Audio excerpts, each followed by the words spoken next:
15 laps today. 31 out front for Austin Hill, who swept the stage. His teammate Jesse Love started on the pole. He's led 19 and rides third.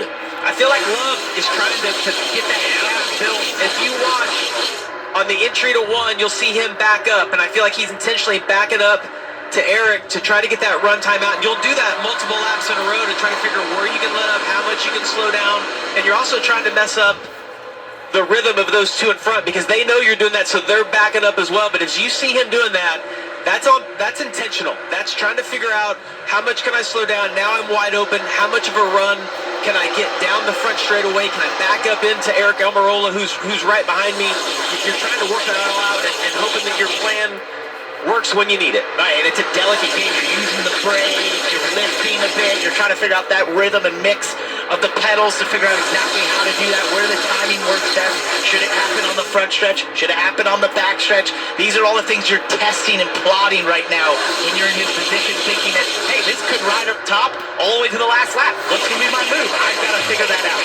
10 laps to go, and you think about the historical perspective, Austin Hill being out front and an opportunity to get to double digits in wins at the drafting tracks. He's already the all-time wins leader. Look who he's in front of. Earnhardt and Stewart are Hall of Famers. They have 8. Dale Jr.'s in the Hall of Fame. He has 7 drafting wins in the Nascar Xfinity Series.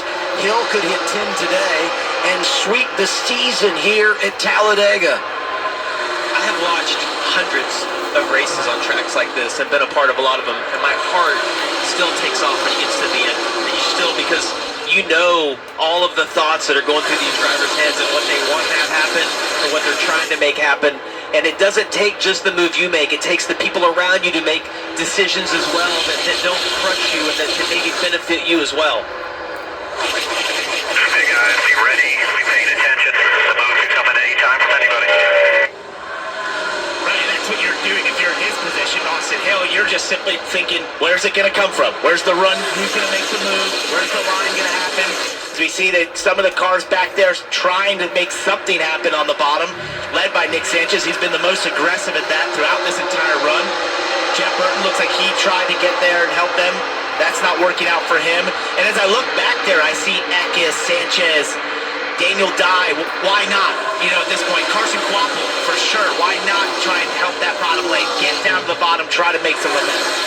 And obviously I love Hill's position when he's leading, but I also like the fact that if Allgaier pulls out, it's his teammate behind you. You got to think if Jesse Love has a choice to help Allgaier or help Austin Hill, he's going to help his teammate. Hey, I think Daniel Dye listened to me. He dropped down right there.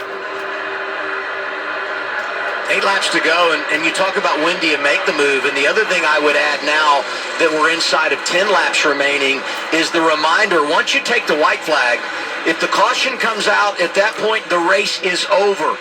And so you want to make sure you're in the right position at the white because you may not get a chance to make that move if the caution flies. Just another thing to have in the back of your mind as we come to 7 laps to go. If I'm Allgaier, though, if I have my choice, I don't want to make my move to the last lap.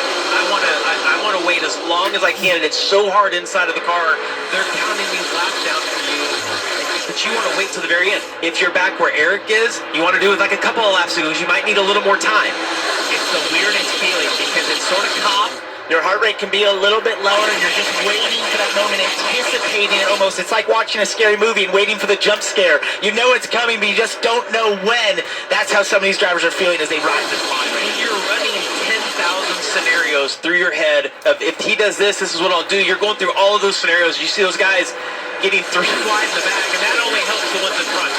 They got to be single file and kind of work as a group to get to the front. You can't be past each other on the bottom. You know, we talk about Austin Hill and how good he is in the draft, but you look at the top 5 and they're not there by mistake. It's their career victories in this configuration. Yeah, Austin Hill is the best, but Allgaier's done it. A pair of wins for Jesse Love. Eric Almirola has 2.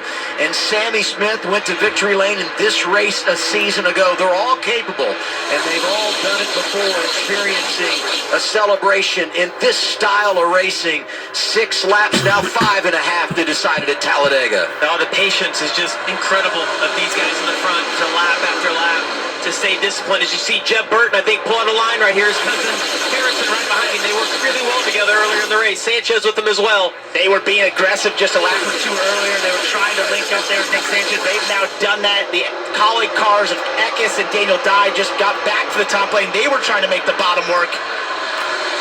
Oh, real loose there for Jeb Burton as he went up in front of his teammate Blaine Perkins.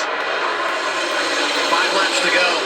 Austin Hill leading. And I think about their regular season, won 3 times, but lost all of his playoff points when he was suspended for that rough driving incident. And that loss of playoff points, even though he made the playoffs, he didn't have those to lean on in the postseason, so he failed to advance from the round of 12 to the round of 8. He's been eliminated. He said, my focus is go out and win races down the stretch. And that 21 car still a part of the owner's equation when you talk about the championship side of things. So something to race for as he comes back to 4 to go. If I'm the 7th car, I'm going to watch my outside. Jesse Love's notorious to get to your outside. He's got a lot of momentum. His teammate in front of him.